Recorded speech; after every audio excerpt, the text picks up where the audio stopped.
Good morning, Peak Radar fans. We are giving you a sneak peek this morning at a brand new art exhibition that opens on October 5th, runs through the 25th here at Kreuser Gallery, which is unlike anything you have seen in Colorado Springs before. These are miniature worlds inside of bottles, and there are 100 of them as part of 100 Potions for Puerto Rico, a body of work made by Jasmine Dillavou, who won the 2018 Peak Arts Prize for individual artists to make this body of work, and it opens on October 5th. We're here today before anyone has had a chance to see the work with Jasmine to hear more about the project. I'm Angela with the Cultural Office, and as always, Peak Radar loves to take you behind the scenes with the local art scene. So thanks, Jasmine, for showing us the exhibit before it's even open. Yeah. Jasmine's going to show us a couple of her sculptures close up and tell us their stories. But first, tell us a little bit about the idea of this exhibit. Well, over a year ago, Hurricane Maria swept over Puerto Rico, destroying almost everything in its path. We are coming past a year now, and there's still so much work to be done. Art has always felt like an answer to terrible things that happen in the world. It seems like the one thing that we have power over, and this felt like a really honest response, a way to take care of people and to keep people listening. The conversation's not over, and I think 100 Potions for Puerto Rico has been a really honest way of being able to express my feelings about what's happened and show support for my loved ones that are still living on the island and within the diaspora. Very good. So proceeds from 100 Potions for Puerto Rico benefit hurricane relief in Puerto Rico.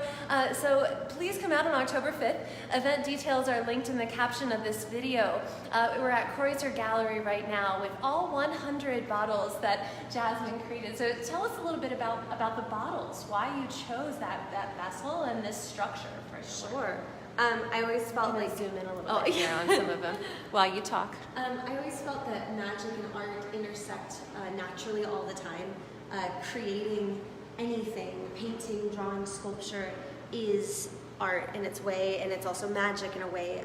Creating and taking things on, putting it into your own hands, and challenging the world and doing it your way has always been magic to me, and it's always also been art. And so where those two things meet are these potions. They're both metaphorical potions in that they're political stories and symbolic, and also literal potions. Yeah, let's look at them. Yes, of course.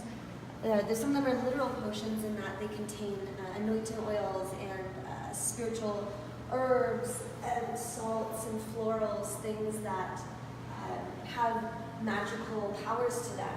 And by combining both the metaphorical political side of it, where I can tell stories and capture moments that have happened over the year, and pair them with things that feel healing and feel like a gift to my ancestors, that they come together in these potions in a sculptural way. So you also have a beautiful item to take home, but also you're helping people who really need it.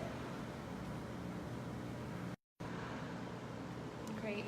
Thank you so much. We're like on the floor down here with the bottles, which is awesome.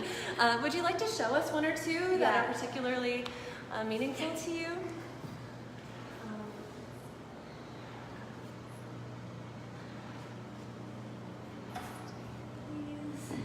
I wish I could talk about every single one of them. Well, when you're here, when you see them in person, they do just invite you in. It's like a whole little universe inside a glass bottle.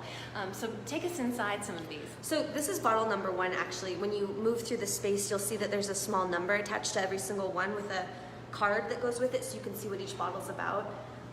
This one felt both humorous and heartbreaking at the same time, and it felt really important because I wanted each of the bottles to capture the political moments that were happening throughout the past year. I wanted to be able to bottle them and preserve them, so there's no running away from them.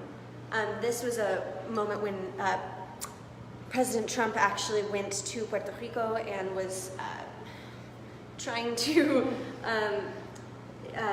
connect with the community and show support via the United States mainland, and failed. It pretty honestly failed. We saw him throw wads of paper towels into the audience, and I thought, well, what if I capture that moment by actually filling the bottle with paper towels to say, like, this is a moment that we're not going to forget.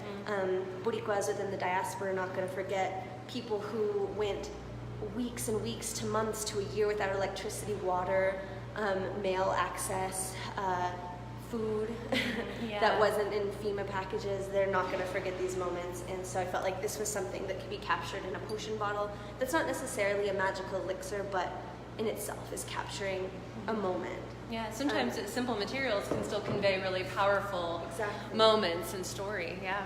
And then this one I wanted to show too, because it is more of one of the more positive bottles. I don't want anyone to think that this show is necessarily full of negativity, or that though this has been a heartbreaking year and a struggle for a lot of us, there have been moments of light that I think are also incredibly powerful and important to highlight. And this was my thank you bottle to all the allies and people who did not forget about Puerto Rico and my family. And I wanted to include things like quartz, sage, Colorado sage, lavender, dried powdered incense, things that are good for the body. They open us up, they make us strong and healthy. And I also included a little patch that says thank you, because I wanted to show that the allies who put in the work, the people who do not forget about marginalized communities, you are not forgotten. The work that each and every one of us does, it doesn't get forgotten, though often it feels impossible to change the world. We feel like sharing things on Facebook and Instagram is the only answer. There's so much more, and we're always all trying to find answers to make this place better. And I want to show that appreciation and love through a personal magical elixir for them. So I really liked this bottle. Yeah. And I wanted to include that one. I think both of these tell a story in different ways and highlight different parts of this experience and what this year has been like. This one's one of my favorites too. I really love Catholic imagery and religious iconography. A lot of my family does too, and how that's important to me has tied a lot into the show. And so I wanted to use some religious symbols as well as some dried ingredients that felt sort of like a seasonal change, a transition. They're dried, the colors are changing. We have eucalyptus and dried herbs, acorns, a couple of flower petals, and some dried ginger root with it, as well as a small house that I've built with a little Boricua flag. I wanted to talk about home and what it may feel like to lose a home, because that's the thing that's touched me the most, is seeing friends and family not just lose a house or a structure or a building, but lose a home that they've lived in their whole lives, a home that's been passed on from their family members from year to year. And the idea of losing a home has been the most difficult thing, aside from knowing that animals and farms have been destroyed, lack of food and lack of interest from the community, but knowing that you could lose something that is personal as your home, something really real. Loving our homes and living in our homes and protecting the people within is a religious experience in itself. I love that. It's beautiful. Yeah, like our home is our church. It's a holy thing to find a place full of family, whatever that looks like metaphorically in a larger sense, or small as in your literal home. Well, thank you for showing us up close some of those. So I hope that when you come between October 5th and 25th, that you'll get down on the floor too. Yes. And look really closely at some of these incredible assemblages that Jasmine has created.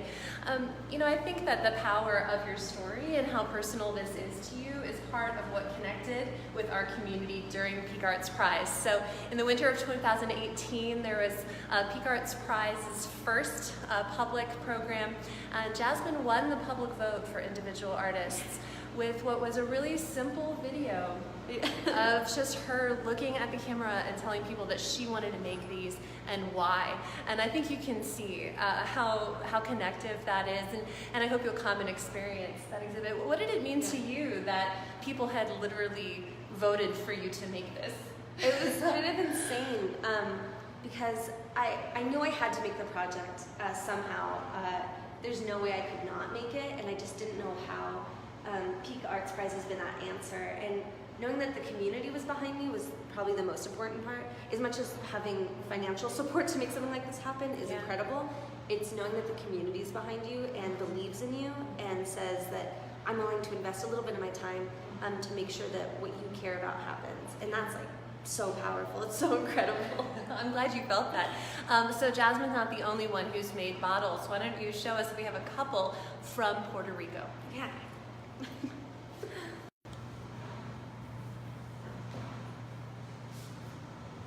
So over here are 4 of the bottles that were returned from the island and Boricuas within the diaspora.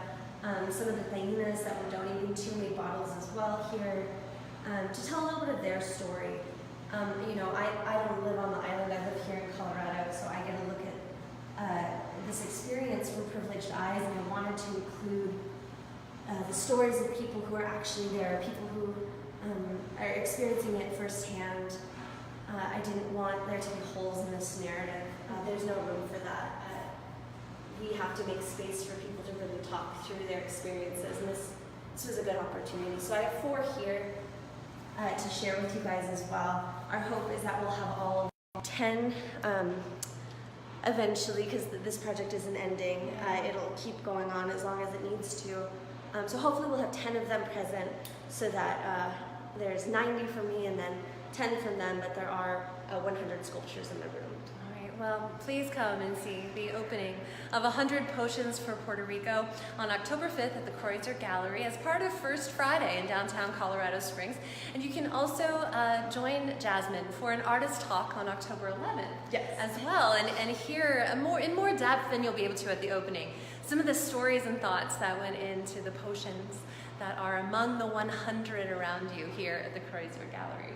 Thanks so much, Jasmine. Thanks, Angela. All right, let's take one more peek